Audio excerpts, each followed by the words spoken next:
Teenage Mutant Ninja Turtles.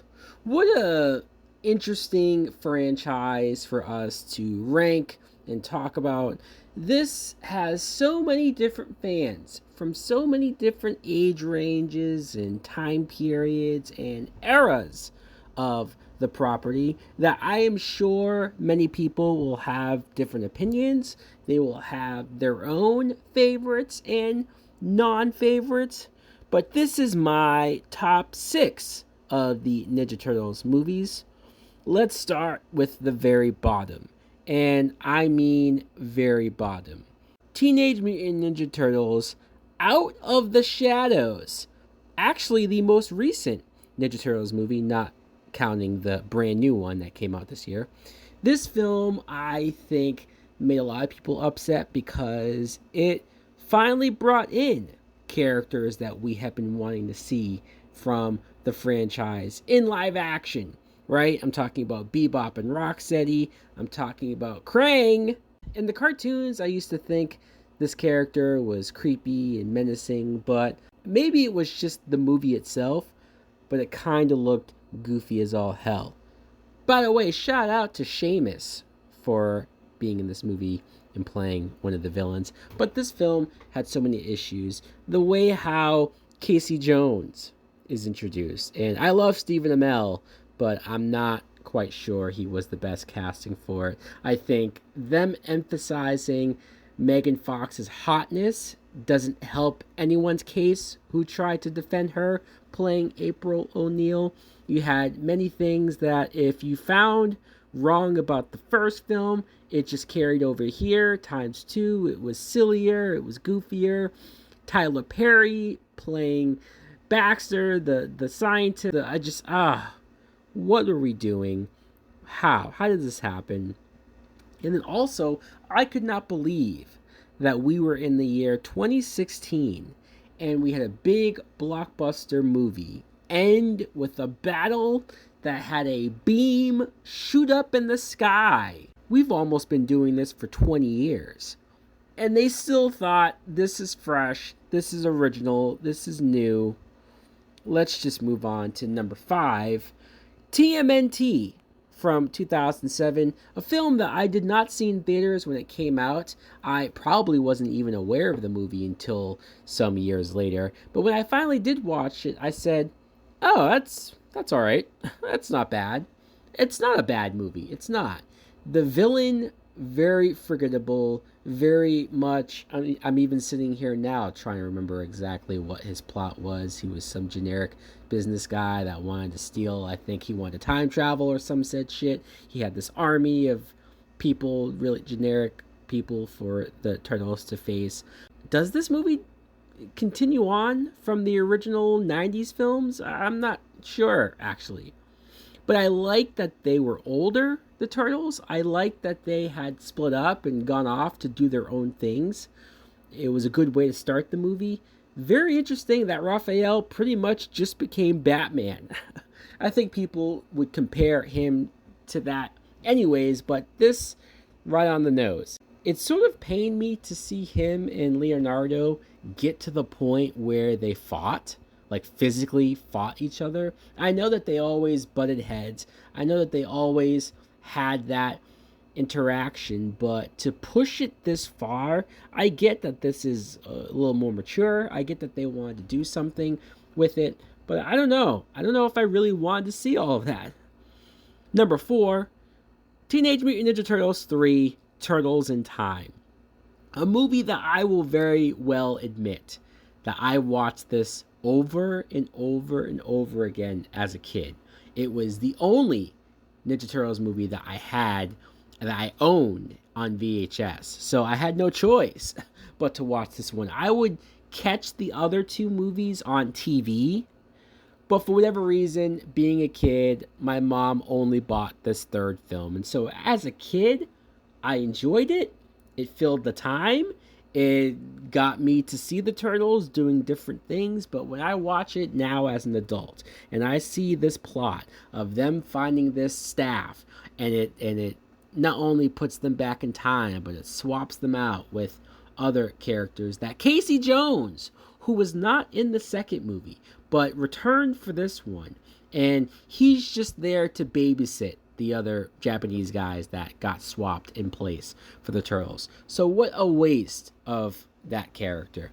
And then, for some reason, when they are back in time, the same actor that plays Casey Jones, Elias Koteas, he plays some other random character who I don't know if he's supposed to be a descendant or what, but it seemed like he really just wanted to play a character and not wear his wig. So there you go. Once again, villains that were generic and forgettable as hell.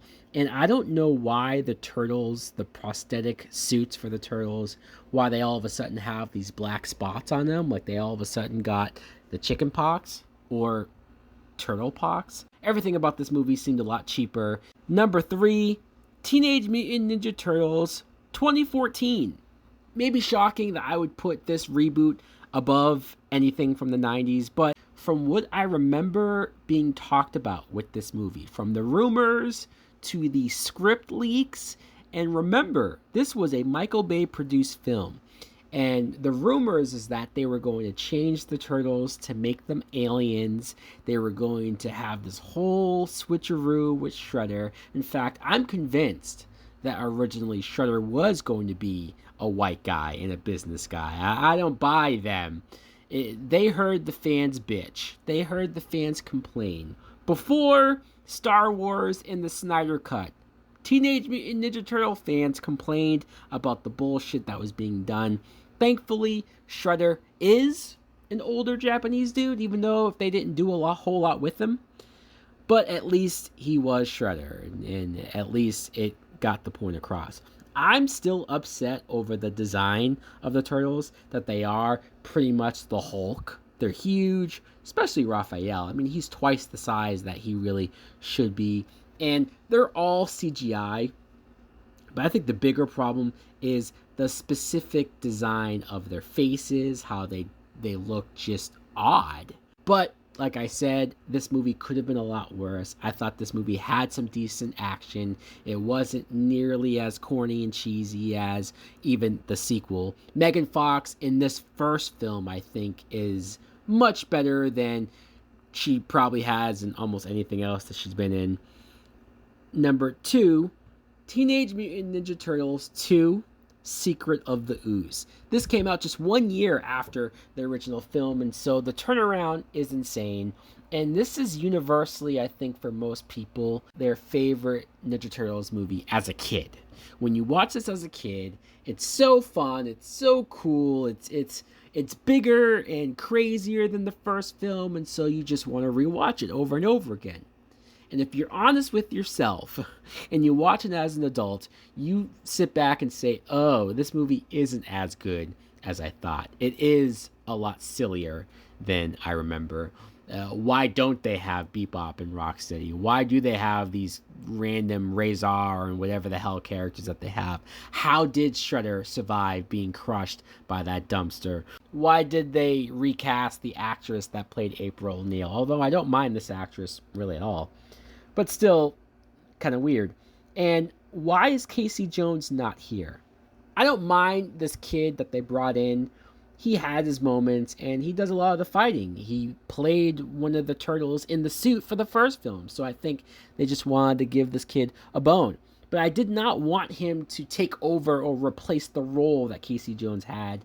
When the movie stops, completely stops, to have the Vanilla Ice performance, it's cringy. And then when Shredder becomes Super Shredder, you think, holy crap, this is amazing. This is going to be awesome. He's played by Kevin Nash. Let's see what happens here.